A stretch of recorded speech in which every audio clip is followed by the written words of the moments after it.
você, meu amigo, minha amiga, que acompanham a TV Primeira em sua casa, no trabalho. Eu sou Carlos Domingos e esta é mais uma edição do programa Oficina do Direito. Hoje temos um convidado ilustre em nosso estúdio, mas antes de apresentá-lo, eu gostaria, primeiramente, tanto o programa Oficina do Direito, como o seu apresentador e como toda a equipe da TV Primeira, de prestar as condolências e solidariedade para toda a população japonesa. Nossos irmãos japoneses estão passando por um momento terrível, tragédia natural que se abateu sobre aquela ilha está em todas as TVs, com um cenário digno de filme de ficção, digno de 2012, de Day After, de Independence Day. Eu acho que nem os maiores cineastas imaginaram tamanha catástrofe, com um navio no meio de rua, com um navio em cima de casas, e realmente a população japonesa está passando por um momento extremamente difícil. Já mostrou ser um povo brioso, um povo que consegue se reerguer e reconstruir tudo rapidamente. Porém, fica aqui os nossos votos de que consigam sair dessa o mais rápido possível. Toda a nossa solidariedade ao povo japonês e aos brasileiros que aqui estão e possuem parentes lá. Um grande abraço, uma força, e fiquem com Deus, confiem em Deus que certamente sairão dessa, e já já o Japão vai estar brilhando, tinindo e liderando a tecnologia do mundo, como sempre o fez. Bom, eu gostaria de apresentar o nosso convidado, o Dr. Roberto Oliveira. Ele é mestre e doutor em Direito pela PUC, pós-graduado em Direito Penal Econômico e Europeu pela Universidade de Coimbra, professor universitário, juiz federal em Santos, autor da obra Competência Criminal da Justiça Federal, coautor das obras Comentários ao Estatuto do Estrangeiro e Tratado Luso-Brasileiro da Dignidade da Pessoa Humana. Tem mais coisa no currículo do Dr. Roberto, mas se eu for ler, acaba o programa e eu não vou conseguir terminar, porque o Dr. Roberto é, sem dúvida alguma, um dos maiores conhecedores de direito penal do nosso país. Na nossa região, eu acho que poucos equivalem ao Dr. Roberto em conhecimento dessa matéria específica do direito penal. E no país, ele também tem uma grande reputação, é um jurista renomado, profundo estudioso do direito penal. E vamos tentar convencê-lo até o final do programa de fazer o grito de guerra dos capas pretas de Coimbra. Vamos ver se eu consigo aqui. Doutor Roberto, é uma honra tê-lo aqui. A honra é minha, obrigado pelo convite. Um abraço a todos os telespectadores da Oficina do Direito. Agradeço muito o convite. Para mim é uma satisfação, principalmente também por ser um morador aqui de São Vicente, da nossa São Vicente. Tá certo. Doutor Roberto, nós vamos tentar debater primeiramente a polêmica que envolve a criação do novo Código de Processo Penal. E se sobrar tempo, eu acho que sobrará, trataremos de penas alternativas. A gente estava conversando em off aqui sobre duas correntes do direito, a abolicionista e a outra é? Direito penal do inimigo. Direito penal do inimigo, que eu achei interessantíssimo. Se houver tempo, talvez no segundo bloco a gente consiga abordar isso.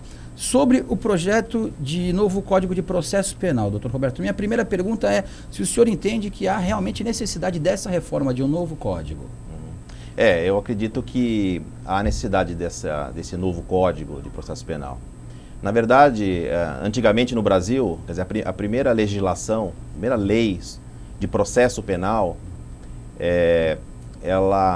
nós seguíamos as ordenações do Reino de Portugal, muitos anos atrás. Depois, o primeiro código, em 1830, tivemos um código penal. Em 1832, o primeiro código de processo, um código criminal na época, E logo em seguida, o código atual, que é um código que entrou em vigor em 1941, Certo. No começo de 42, o código de 41.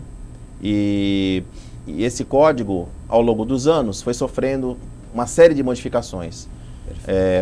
Inclusive, até hoje ainda existem várias normas, vários artigos do Código de Processo atual que não se coadunam com a Constituição de 88. Então, a partir da Constituição de 88, surgiu a necessidade ou de adaptar esse Código antigo às regras da nova Constituição, ou então, acabou surgindo a ideia então, de um novo Código inteiro que se adaptasse então às regras constitucionais de 88, porque realmente esse código de 41, ele foi feito na época do Getúlio Vargas, que tem uma certa conotação fascista, segundo os doutrinadores do processo penal, E então, na verdade, o próprio acusado era visto não era visto como sujeito de direitos, Então nós tivemos uma grande modificação no nosso ordenamento jurídico com a Constituição de 88, e isso motivou a necessidade, então, de um novo Código de Processo Penal também. O mundo vivia uma realidade meio fascista nessa época, Estávamos na Segunda Guerra, vários movimentos estranhos surgindo nesse momento,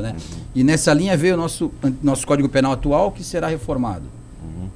Agora, uma coisa que o pessoal não pode confundir, e é muito comum, né, o leigo confundir, quer dizer, é o Código Penal com o Código de Processo Penal. Certo. Às vezes a gente vê erros na própria jornais, às vezes eles confundem o Código Penal com o Código de Processo Penal, né? O Código Penal prevê quais são os crimes, né? Quais são as condutas que não podem ser praticadas, né, sob a pena da pessoa sofrer uma sanção penal. E o Código de Processo, que é esse que nós estamos conversando, ele prevê as regras, o modo pelo qual vai ser o processo dessa pessoa que teria cometido esse crime, né? A averiguação se realmente cometeu o crime, até a final, exatamente. A penalização é feita através do Código de Processo. Exatamente. Né? A gente aplica o Código de Processo para o processo mesmo, contra o acusado, a pessoa que está sendo acusada de ter cometido um crime. Doutor Roberto, esse esclarecimento muito bom para a população.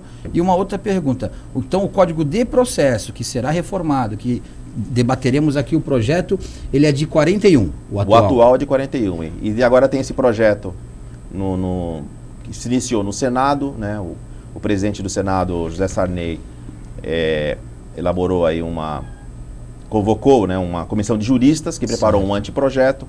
Com base nesse anteprojeto, os senadores apresentaram várias propostas de modificação. Isso aí acabou sendo aprovado pelo Senado e atualmente tramita na Câmara Federal esse novo futuro, né, Código de Processo Penal. Na Câmara, o senhor tem alguma ideia de em que fase ele esteja? Já passou por alguma comissão? Não, está bem no início ainda. Ele chegou no final do ano passado lá na Câmara. Então vai estar sujeito a emendas ainda, a passar por comissões. Talvez tenha uma comissão especial só para tratar desse tema. E aí é muito comum a gente ter audiências públicas.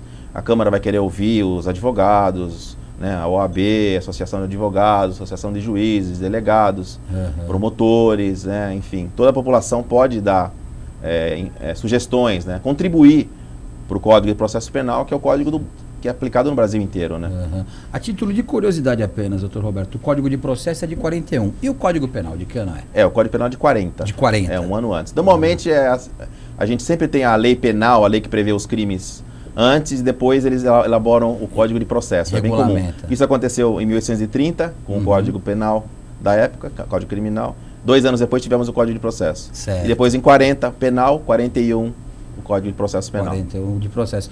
No cível não tem toda essa rapidez, não. O Código de Processo, a lei adjetiva, não vem tão perto, tão próximo da lei substantiva. Uma pergunta que eu faria para o senhor. E sobre o Código Penal, há alguma perspectiva de mudança ou não? O Código Penal, ele é dividido em 2 partes. Certo. Né? A gente tem a parte geral do Código Penal, né, que prevê o que é o crime, o que é uma pena, enfim. E os requisitos do crime, por exemplo. E temos a parte especial do Código, que é onde estão elencados todos os crimes, né? Começando pelo homicídio, que é o artigo 121, até o último artigo, todos os crimes. Certo. A parte geral, ela sofreu uma modificação em 1984, né? Então, em 84 temos a parte geral nova. A parte especial, ela não foi modificada, salvo, lógico, algumas modificações pontuais, né? Alguns crimes foram revogados, né? Outros foram incluídos durante os anos, mas não tem nenhum projeto assim, em andamento prevendo uma parte especial inteira nova. Certo, isso não há essa... Alguns projetos querendo mudar pena ou até aumentar ou deixar de ser crime tais coisas mais específicos para tais crimes. Isso. Toda uma nova codificação, não há projeto algum. Não tem nada assim em andamento. Certo. Nesse sentido. Só temos um tocante ao processo, então vamos falar dele. Esse projeto, tem muita gente dizendo que ele fere alguns princípios fundamentais. O senhor consegue enxergar isso? Lógico, esse projeto não é livre de críticas, né? A maioria do projeto, pelo que eu pude perceber, a grande maioria, ele procura atender às regras constitucionais, do Estado Democrático de Direito, né? Tanto é que, pela primeira vez, né, nós vamos ter se for aprovado do jeito que está, nós vamos ter um Código de Processo Penal que logo no começo já trata dos princípios fundamentais. Então ele os primeiros artigos, os primeiros 7 artigos, só trata de princípio e faz menção expressa aos princípios constitucionais. Certo. A Constituição. Então, me parece que houve uma preocupação de realmente não feria a Constituição. Certo. Né? Um ou outro artigo, que ainda pode ser discutido aqui, mas a grande maioria das disposições que eu pude ver aqui, elas não atentam contra o Estado Democrático de Direito, enfim. Elas estão sendo feitas para garantir não só a pessoa do acusado, certo, mas também a pessoa da vítima. Uma das, não sei se você vai perguntar isso, mas uma das modificações que tem aqui no novo CPP é uma ampliação do rol de direitos da vítima. Né? Porque normalmente a preocupação toda, desde a Constituição, era garantir direitos para o acusado, a pessoa que está acusada do crime. E meio que esquecendo um pouco da vítima, da pessoa que sofreu, né?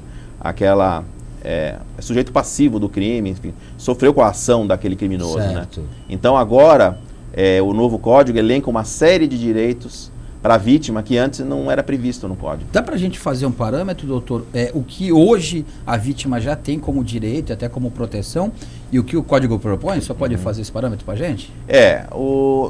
Na verdade, a gente teve algumas modificações recentes no Código de Processo Penal. Certo. Então, o Código de Processo Penal ele foi muito modificado no ano de 2008. Perfeito. Certo? Há 3 anos atrás, tivemos uma série de modificações, várias leis aí acabaram modificando.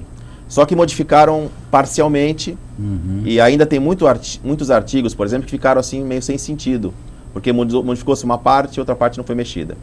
Na parte dos direitos da vítima, realmente em 2008 já foram acrescentados no Código atual alguns direitos, né? E agora, esse novo CPP, ele está mantendo esses direitos, como por exemplo, a vítima tem direito agora, e está sendo ampliado, de, por exemplo, saber se uma investigação contra uma pessoa que cometeu o crime, em que eu fui vítima, eu tenho direito de saber se esse inquérito, se a investigação foi arquivada ou não. Certo. Né? Eu tenho direito de saber se a pessoa que praticou o crime, ela foi presa, se ela foi solta, quando ela for solta, eu tenho direito de saber se ela foi solta. Ser intimado por oficial de justiça, inclusive, isso, ou não? sim.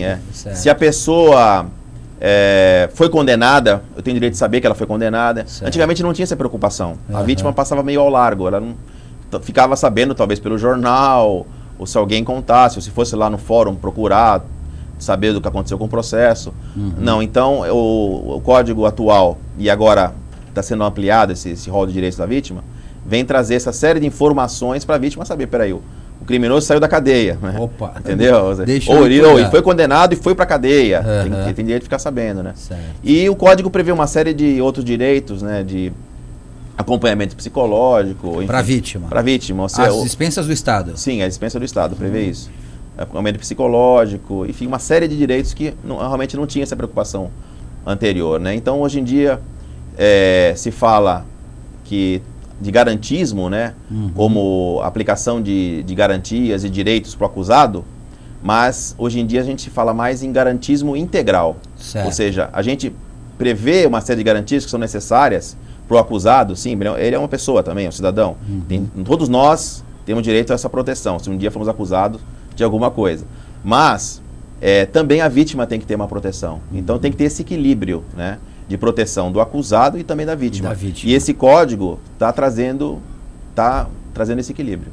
Doutor, eu sempre tive a seguinte dúvida. É bom assim, na entrevista com alguém tão especializado como o senhor, vem bem a calhar eu ser tão leigo e tão cego no direito penal, apesar de eu achar desde os bancos da faculdade que é realmente a esfera do direito, a matéria mais apaixonante que tem dentro de todas as ramificações do direito. Mas eu sou completamente cego no assunto. Eu sempre tive a seguinte dúvida não, um conflito aqui para entender que talvez o senhor consiga me esclarecer ou pelo menos me ajudar na formação de uma opinião. Vamos supor que eu fui testemunha num processo de roubo, de assalto à mão armada ou até de um assassinato, algo nesse sentido. Esse processo não deveria correr em segredo de justiça? Eu sei que o processo é público, temos que respeitar as instituições de direito, mas eu sempre tive essa preocupação. Imagina se eu sou testemunha num roubo, digo realmente, foi aquele cara ali que atirou ou que assaltou, pouco importa. O comparsa dele vai no cartório, pede, no caso da Justiça Federal Secretaria, pede vista dos autos ali, vê meu endereço e vai fazer alguma espécie de represália. Será que, inclusive com a vítima também, quando há reconhecimento, a vítima reconhece, Será que não deveria ser blindado todo o processo criminal que envolva crime contra a pessoa, digamos, ser sigiloso? O que o senhor acha disso? Esse conflito, a segurança da testemunha e da vítima versus publicidade do processo, Estado Democrático de Direito, etc. O que o senhor pensa disso? Não, você tem toda a razão, né? Eu acho que a vítima e a testemunha têm que ser preservadas, né? Que a testemunha vai lá como para auxiliar o judiciário, auxiliar o juiz, né? Para ele, o juiz saber o que aconteceu daqueles fatos, saber, né, o mais próximo possível da verdade, né? Dos fatos. Então, ele colabora com a justiça, no caso a testemunha, e a vítima é importante também ouvir, porque ela foi ela que sofreu o ilícito penal, né? Enfim, mas a sua pergunta é bem interessante, por quê? O anteprojeto, né, o projeto do código que está tramitando lá na Câmara prevê isso, exatamente isso. Nós não temos essa previsão hoje, mas é uma das novidades que está aqui no novo CPP. Prevê isso? Prevê expressamente que, em termos de segurança, tanto da vítima como da testemunha, a possibilidade, então, de não se tornar público esses dados relativos à vítima e à testemunha, para preservar, né? E logicamente isso não ofende nenhum direito do acusado, de quem quer que seja. Sim. Ao contrário, isso vai estar segurando o direito sagrado da pessoa poder colaborar com a justiça sem temer uma represália, uma retaliação de alguma organização criminosa ou de um criminoso, né? Então, esse projeto do novo CPP já prevê exatamente isso, essa possibilidade, bem ao encontro do que o senhor falou, de proteger a testemunha e a vítima. Nós temos uma lei, né, de 99 que prevê a proteção às vítimas e testemunhas. Certo. Mas isso é meio novidade no Brasil. Né? Temos em outros países mais desenvolvidos, como os Estados Unidos, isso já funciona há muito mais tempo. Eles têm um volume de recursos para proteção da testemunha muito maior que o nosso. Certo. Então nós estamos meio que engatinhando nisso ainda. Mas a tendência é isso cada vez mais... a gente ter mais recursos para isso e, enfim, se preocupar muito com isso. Por quê? Porque o que nós temos percebido na seara penal é cada vez mais uma organização mesmo do crime, né? Então, o surgimento de organizações criminosas. Ou então, se elas já existem há muito tempo, agora nós estamos conseguindo investigar e descobrir essas organizações criminosas. Então, se o Estado, né, não se organizar e não utilizar métodos científicos ou métodos modernos para descobrir esses crimes, vai ficar difícil, né? Então, hoje, mais do que nunca, o que está acontecendo com o crime? O crime ele está globalizado. Certo. Né? Então, o crime não é só a quadrilha, a organização criminosa, ela não funciona só no Brasil, ela funciona no Brasil, na Espanha, na Colômbia, nos Estados Unidos, é mundial. Então, cada vez mais há necessidade da polícia se especializar, etc. Né? E nós vemos, no caso da Polícia Federal, o serviço que eles têm feito. Antigamente nós não tínhamos essas operações, né? Certo. Enfim, e agora nós temos que usar os avanços da tecnologia, né? Métodos modernos de investigação, usar a inteligência policial para poder desbaratar essas organizações criminosas, que não é fácil. Cada dia eles estão mais organizados, né? Então o Estado tem que fazer isso para poder combater o crime. Dentre outras coisas, na Polícia Federal, isso tem sido feito com constância nos últimos anos, a digna remuneração do policial. Acho que nas polícias civis do país inteiro estamos deixando muito a desejar. Não? O sucateamento do aparelho policial estadual é terrível. Né? Há delegacias pelo país inteiro que não tem viatura, quando não tem gasolina, que não tem sequer computador. Eu vi uma reportagem um dia desses de uma delegacia no Maranhão, que ainda era na máquina de escrever, e eles estavam sem fita na máquina de escrever. Não tinham como lavrar a ocorrência. Então, isso que o senhor colocou realmente é verdade. A polícia tem que ter acesso à tecnologia de ponta, tem que trabalhar com inteligência, mas acho que a base de tudo seria uma remuneração digna ao policial, né? E a punição efetiva daqueles que se corrompem, dos policiais que se corrompem. Acho que isso ajudaria bastante. E falar em punição efetiva, essa próxima pergunta tem pego bastante gente. Escuta telefônica. Toda vez que tem uma operação policial, a gente ouve falar da escuta. E parece que andaram cerceando, reduzindo o tempo de escuta, não sei porque não é minha área. Existe hoje alguma legislação específica sobre escuta, doutor Roberto? Existe uma lei de 96, né? A lei 9296 de 96.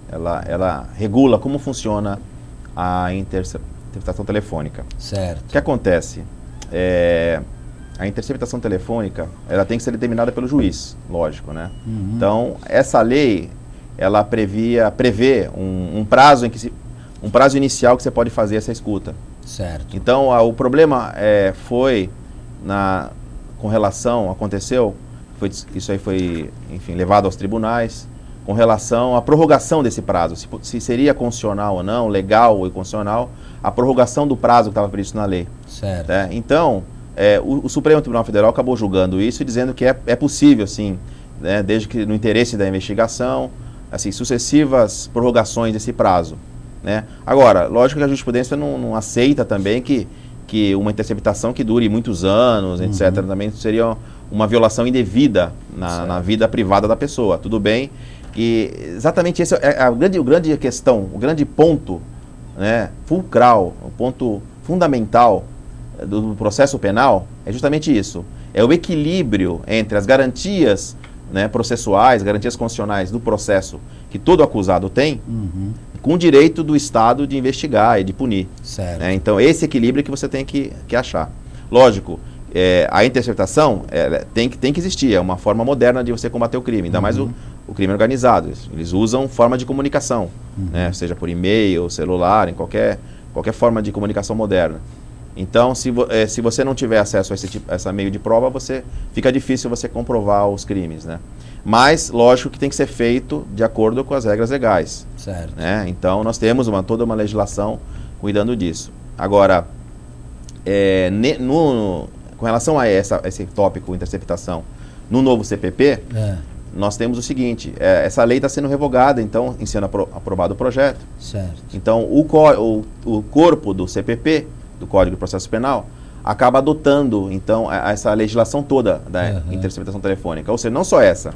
Na verdade, uma das vantagens, podemos dizer assim, desse projeto do CPP é justamente o fato de estar codificando toda a legislação processual penal. Certo. Então, tudo que nós temos fora do Código está sendo incorporado ao Código. Então, por exemplo, a lei dos juizados especiais criminais deixaria de existir, está incorporado no... 9.099 na parte criminal deixa de existir, vem para dentro do vem CPP. Cá. Certo. A interceptação telefônica, identificação criminal, prisão temporária, toda a legislação extravagante, fora do Código, né, acaba deixando de existir e vem para dentro do Código. Entendi. Isso é uma vantagem, porque aí você sabe onde está, né?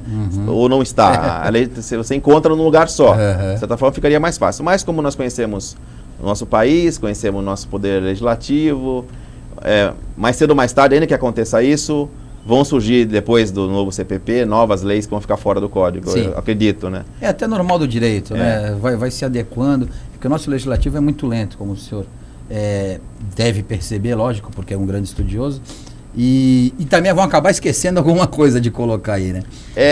Por exemplo, você tocou um assunto interessante, e tem a ver com a interceptação telefônica. O que acontece? Eles estão, então, nesse código, é um dos erros do projeto, um errinho que nós encontramos aqui. Ele incorpora a lei da interceptação telefônica, incorpora aqui no Código de Processo e revoga a lei. Só que lá na lei está previsto um crime, que está revogando o crime. Ele tem que manter esse crime em alguma outra lei. Certo. Eles estão esquecendo disso. Então, é justamente um crime de você fazer uma interceptação ao arrepio da lei. Certo. Sem autorização do juiz, etc. É crime, está lá nessa lei. Excedeu o prazo concedido para tal. Não, isso, sem autorização, lógico. Certo. Então está previsto esse crime lá na lei. E eles estão revogando a lei. Entendeu? Esqueceram de colocar isso numa outra lei para evitar de tipificar esse crime que vai deixar de existir. Exatamente. Então vai ter uma abolição desse crime, não vai ser mais crime, caso seja aprovado do jeito que está. Então, com certeza, alguém vai consertar isso lá na Câmara. Duas dúvidas que ficaram, a gente tem algum tempinho ainda, tem alguns minutinhos para fazer o intervalo. A interceptação de e-mail também é prevista nessa lei de 96 que o senhor falou, ou não, porque não estava em voga ainda? Não, prevê a interceptação telemática, né? Está prevista no artigo 1º, parágrafo único dessa lei, que prevê essa possibilidade. Que é difícil a gente ver, né? Assim, pelo menos em reportagem televisiva, interceptação de e-mail, né? A gente vê muito de telefone, né? Mas é relativamente comum.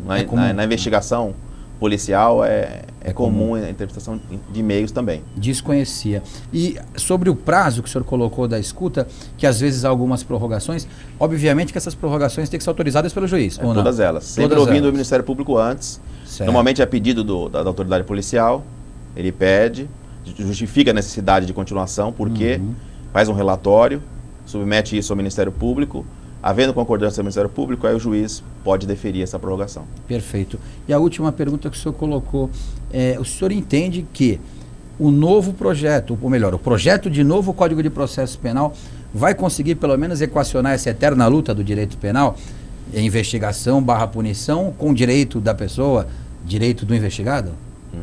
Ele é melhor que o código antigo, certo. O código atual.